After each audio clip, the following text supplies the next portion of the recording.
It's gonna be me. Hello, beautiful souls.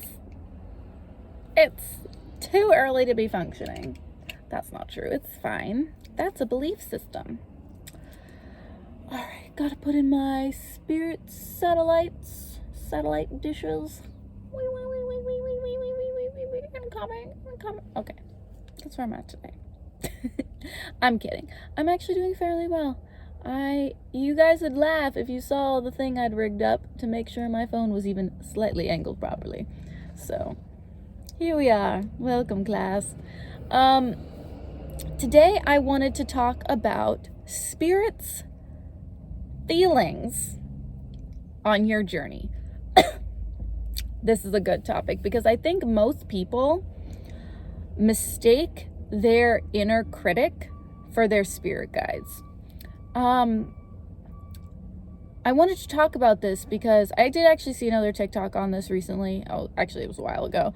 I don't know who it was, but talking about how our judgments about anything when it comes to our reality is us, because we as society have determined what is good and what is not, whereas spirit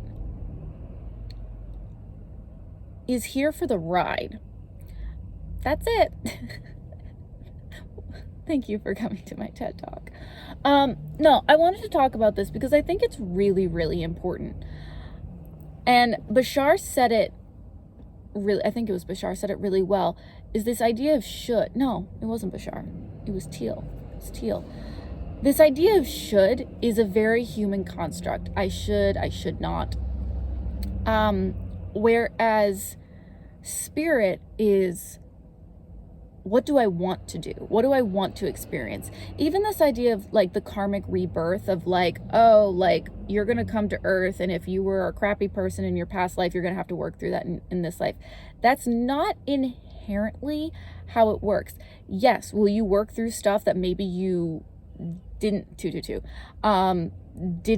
think maybe you did so well in a past life, or you want to grow through something? Yes, but that's chosen. You don't specifically like come back to be punished.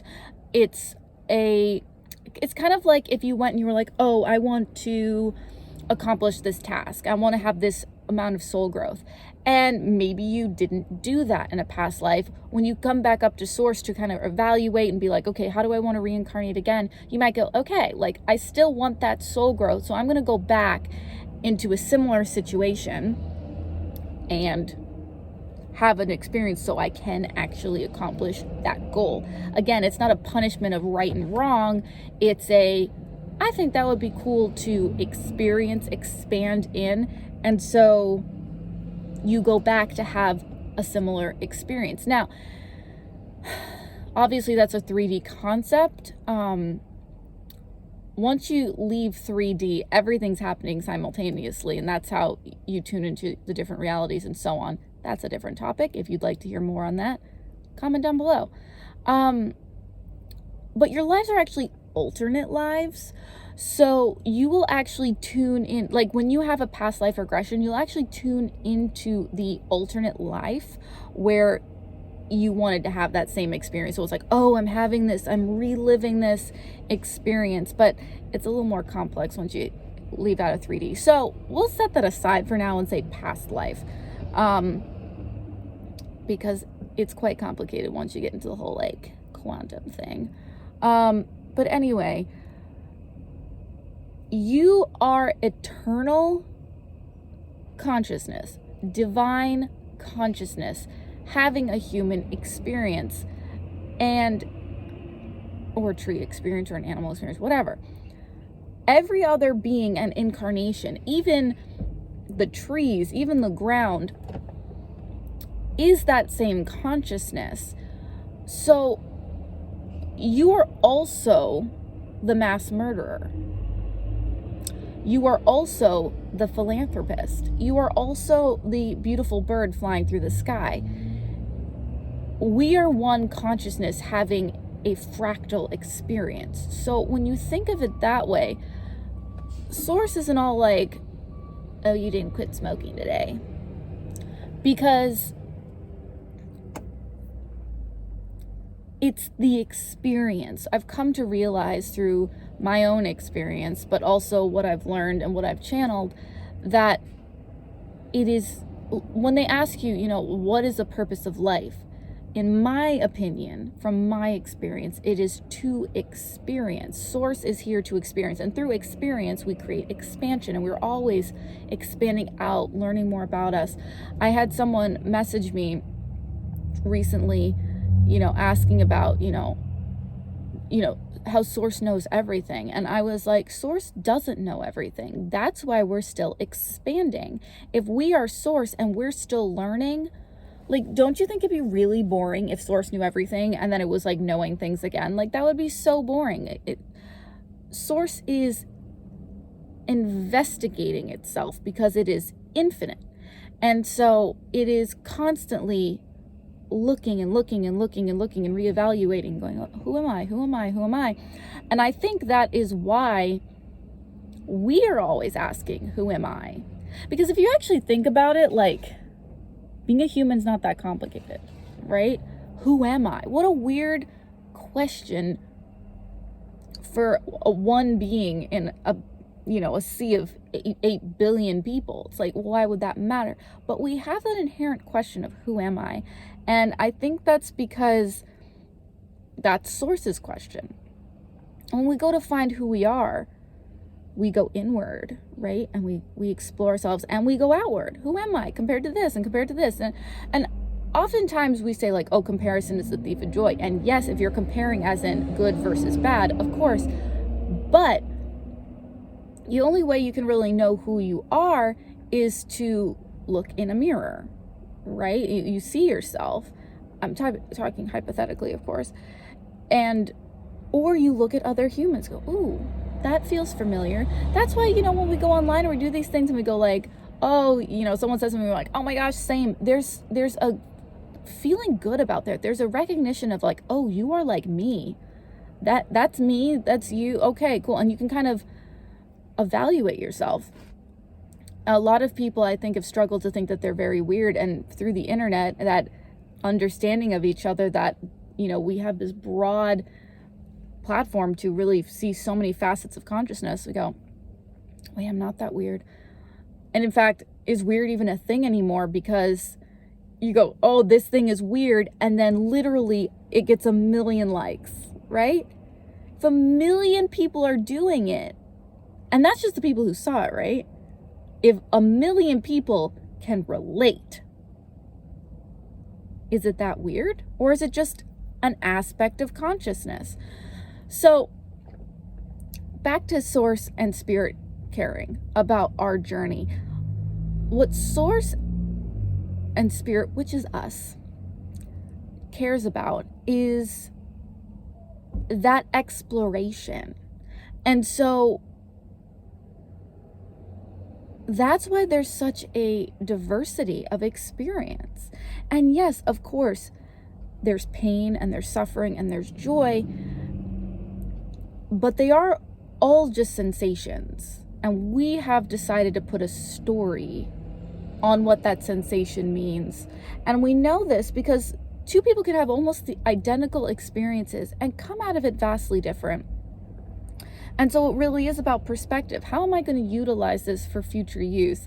It's kind of like in Lion King when Rafiki hits Simba over the head. He's like, why would you do that? He's like, you can run from it or you can learn from it. I think that's what he said, something about it. It's like, you can sit there and keep getting hit on the head, or you can learn from it.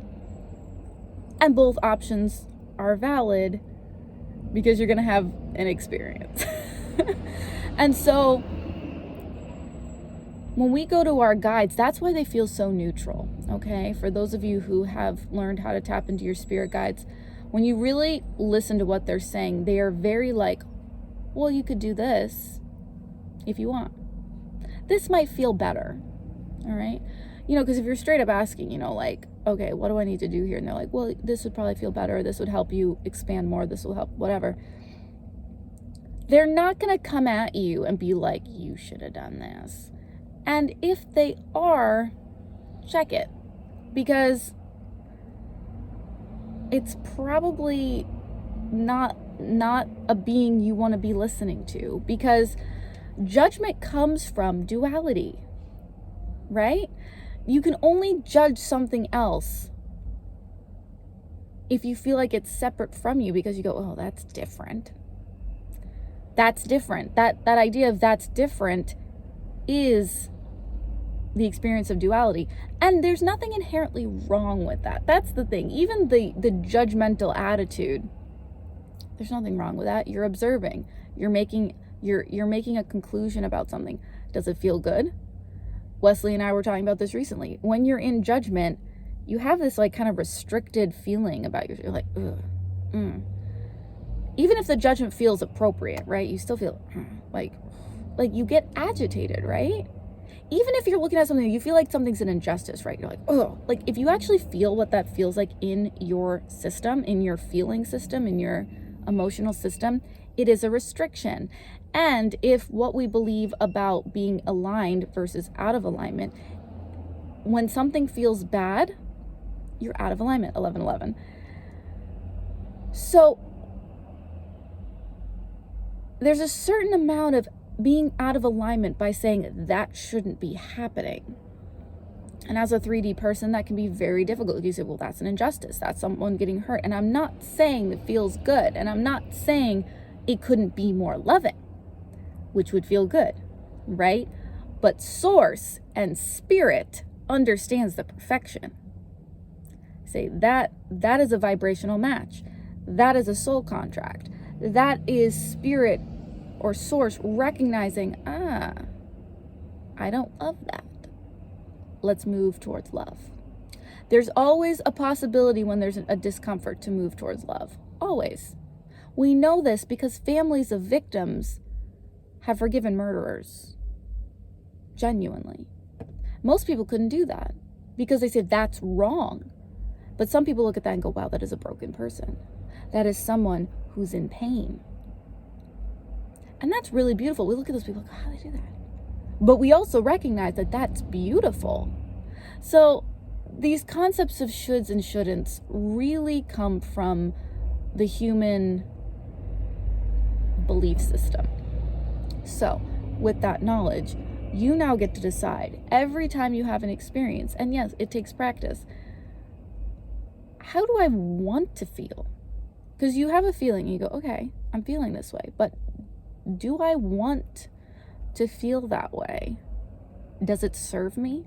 I got a really big upset with my mom, and I was really frustrated to the point where I was like, I don't know if I love this, like, whole relationship.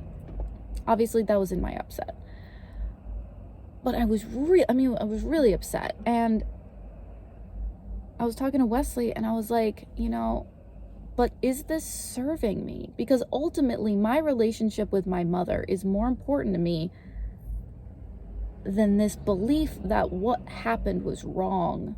Yeah, it was painful and it was uncomfortable. And I wanted to recognize that. And I wasn't, I had to give myself a little time, and that's totally fair. And you want to process those emotions. You don't want to stuff anything.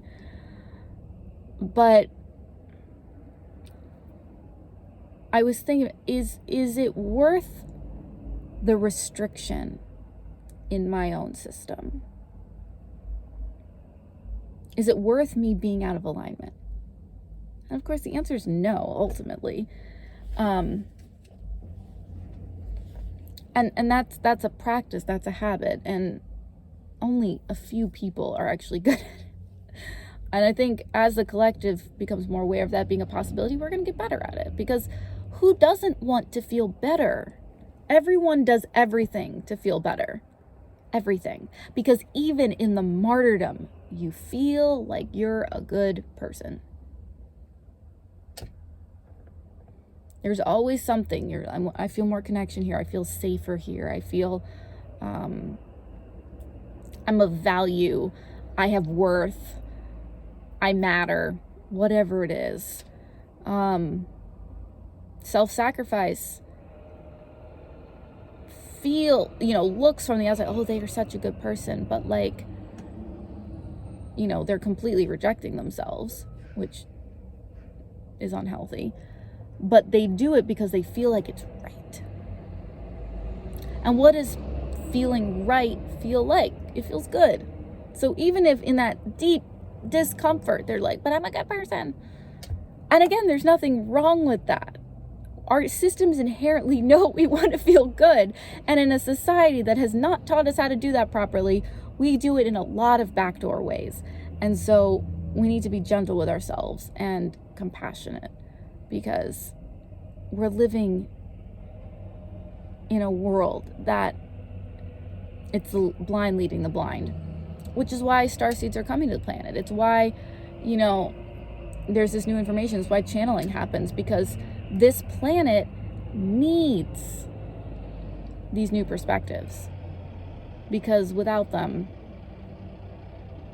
it's just going to keep doing this. So starseeds, spiritual teachers, channeling, they're bringing a new option in. You don't have to take it, but they're bringing in but do you wanna? There is another option. There is a different way. And some people will decide it feels good, and some people will stay in that programming. And that is also okay. They will tune into the reality that most suits them. And that's okay. Because we're all one consciousness, right? Like, there's no, well, they did that and I did this. It's we had an experience. Which kind of takes the pressure off a little bit, I think.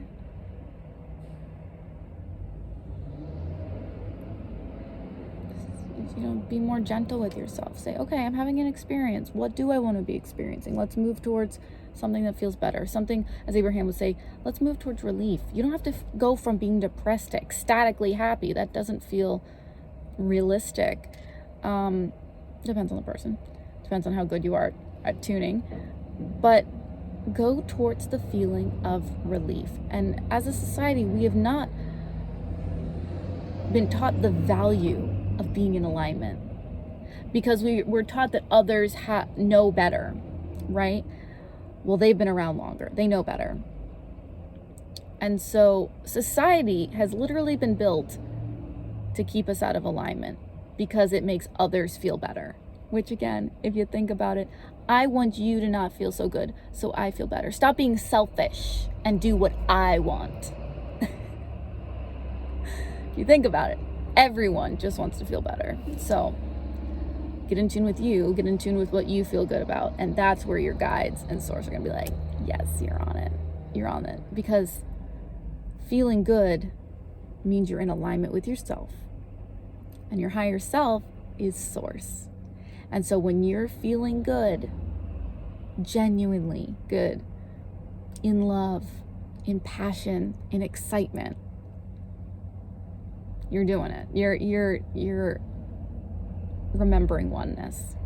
That's why it feels so freaking good. It goes hand in hand. When you're in alignment, you feel good because you're in oneness. Okay? Our emotions are our vibrational indicators. It's important that we start learning how to use the system we've been given, because it works flawlessly. But most of us have resisted it for so long, just like a lot of people don't even know what a hunger pain really feels like, or what it feels like to be genuinely satisfied when they eat, because we've been eat everything on your plate, you have to eat this, don't eat at this time. We numb our systems, and so that's what we've done with our feeling system too. So it's going to take some time. It's like learning, and we're learning how to, it's like, okay, there is an instruction manual here, and so let me get practice. So ultimately, be gentle with yourself, be more compassionate, and go towards what feels good. Because when you're in alignment, things are going to line up for you. We have this deep fear.